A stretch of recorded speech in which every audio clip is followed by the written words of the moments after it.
국가전략TV 구독과 알림 설정 진심으로 감사드립니다. 한국 특수부대의 시초는 과거의 일본 제국으로부터 광복을 맞이한 이후로 거슬러 올라갑니다.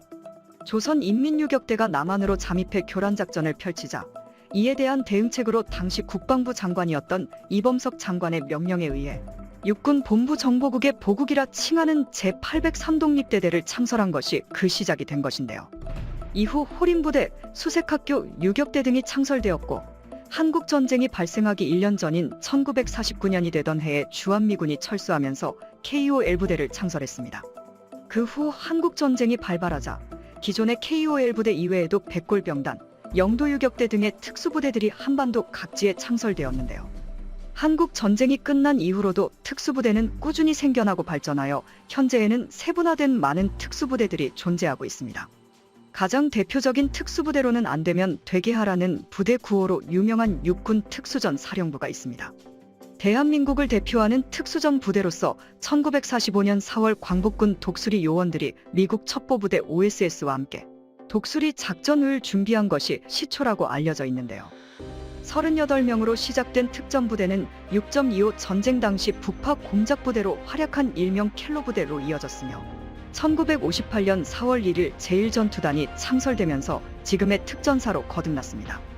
특전사는 유사시 적진 깊숙이 침투해 게릴라전과 수색과 정찰, 요인 암살 및 납치, 인질 구출, 주요시설 폭파 등 각종 비정규전을 수행합니다.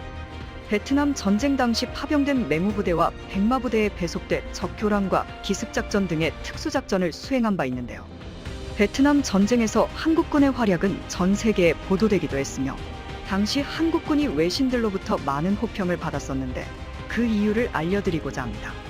베트남 전쟁 당시 한국군은 포병체계가 완벽하게 갖추고 있지 않았다고 합니다. 이러한 이유로 한국군은 보병 위주의 전략을 세웠고 야간 기습을 당하게 될 경우 바로 반격을 실시하여 게릴라를 소탕했다고 하는데요. 한국군이 베트콩의 야간 기습을 감행했을 시 바로 반격하여 게릴라를 소통할 수 있었던 것은 한국전쟁 당시의 경험을 토대로 경계근무를 확실히 했기 때문입니다. 한국전쟁에 의한 경험으로 인해 한국군은 한번국도를 안정화시킬 수 있었고 그 주변 지역들까지 안정화되었다고 합니다. 또한 한국군이 철수하기 전까지도 베트콩은 한국군이 주둔하는 지역은 웬만해선 기습 공격을 하지 않았다고 하는데요. 실제로 호치민이 남긴 베트콩의 기밀문서에도 한국군과의 전투는 웬만하면 피하고 그들을 도발하지 말라고 기록되어 있다고 합니다. 외신들의 시선으로 보았을 때 미군은 베트남에서 크게 고전하는데 반해 한국군은 한번 국도 지역을 안정화시킨 데다 베트남 주민들이 한국군 주둔지로 몰려드는 것을 눈으로 직접 확인을 했기 때문에 한국군을 높게 평가할 수밖에 없었던 것이죠. 베트남 전쟁 당시 한국군에 관한 외국의 기사들을 보면 미군보다 더 뛰어난 전투력을 가진 군대로 기사를 발행했다고 합니다. 1966년 7월 22일에 발행된 타임즈에서는 노획한 베트콩 문서에 의하면 베르콩은 100% 승리에 확신이 없는 한 한국군과의 교전을 무조건 피하도록 지시하고 있다. 한국군은 모두 태권도로 단련된 군대이니 비무장한 한국군인에게도 함부로 덤비지 마라.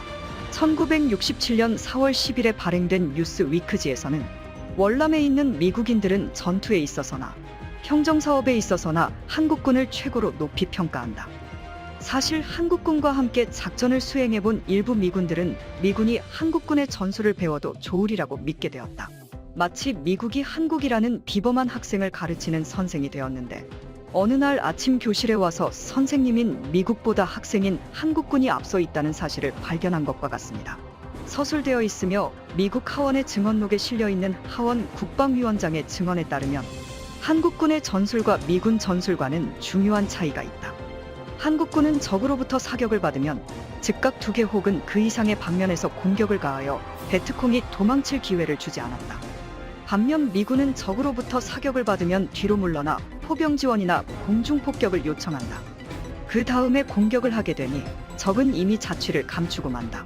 또 당시의 미군 정치고문인 제임스 맥이 주월 미대사관 정치담당 참사관이었던 니콜라스에게 보낸 장문의 보고서에 따르면 한국군은 소부대 작전과 고립된 표적에 대한 호전적인 공세적 습격, 공세적 매복, 특히 야간 매복을 매우 선호했다. 무술을 사용할 수 있었기 때문인지 백병전에 대해 압도적인 우위를 점하고 있다고 믿었으며 이는 명백히 사실이었다. 베트콩이 안전하게 숨겨놓았다고 생각한 무기들을 찾는데 천부적인 재능이 있는 것 같았다. 한국군이 동맹군이었다는 것이 다행이라는 의견이 주류였다.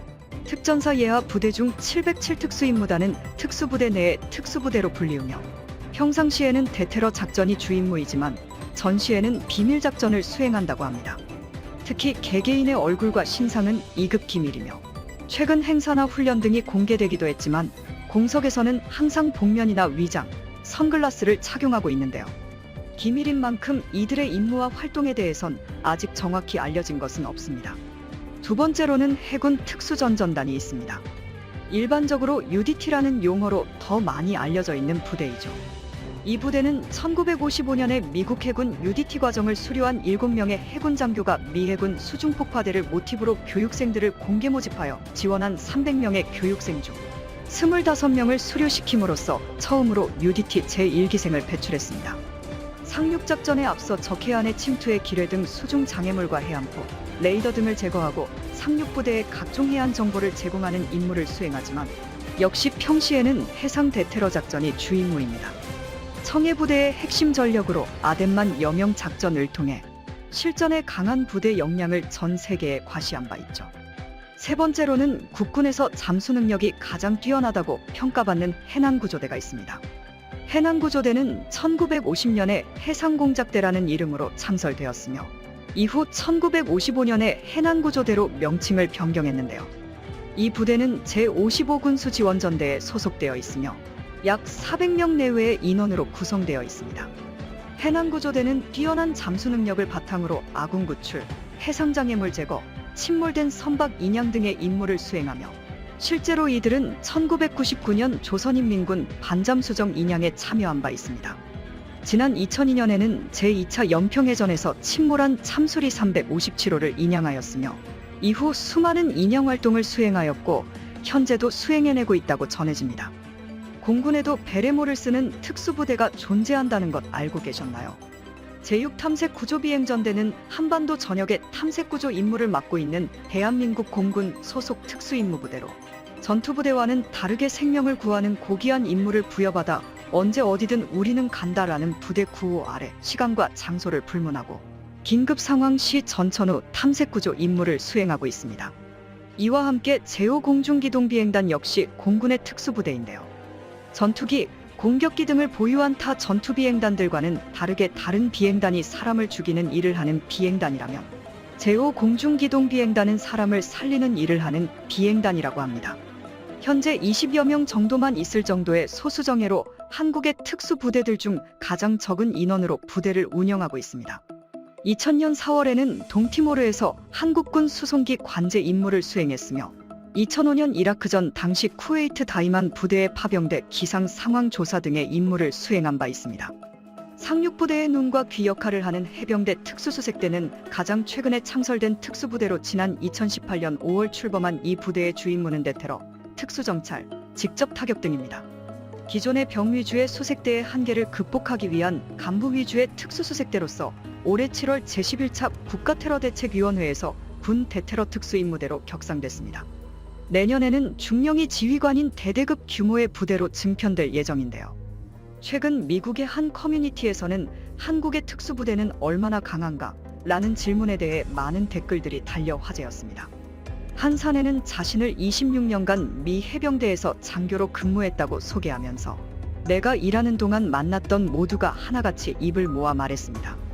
실제로 만난 모든 군인들 중 세계에서 5근이 지구에서 가장 강한 군인들은 바로 한국의 군인들이었습니다. 제게 이런 이야기를 전해준 사람들은 일반 병사가 아닌 세계 곳곳에서 다양하고 많은 군사 경험치를 쌓은 군인들이었다. 또 다른 컨텐츠 영상에서는 한국의 특수부대 훈련을 보여주고 미군 동료들의 반응을 알아보기도 했는데요. 한국 특수부대 훈련 영상을 보고 난 미군 동료들은 놀라움을 감추지 못하며 그들의 화합과 일치된 모습이 멋있다. 엄청 빠르고 강렬하다. 자신도 이런 걸 배울 수 있었으면 좋겠다. 한국 군인들은 실력과 기술을 겸비했으며 자긍심도 대단한데 그린 모습이 훈련에서도 나타나는 것 같다. 한국을 사랑한다는 말도 빼놓지 않았는데요. 전 세계 어디에 내놓아도 절대 밀리지 않는 강력한 한국의 특수부대를 보니 뱃속까지 든든해집니다. 오늘도 어딘가에서 열심히 훈련을 하고 있을 한국 군인들을 위해 한국군인 만세를 외쳐보면서 오늘 영상 여기서 마치겠습니다. 시청자님들의 현명한 의견을 댓글로 남겨주시길 바랍니다. 여러분들의 좋은 의견이 좋은 영상을 만드는데 많은 힘이 됩니다.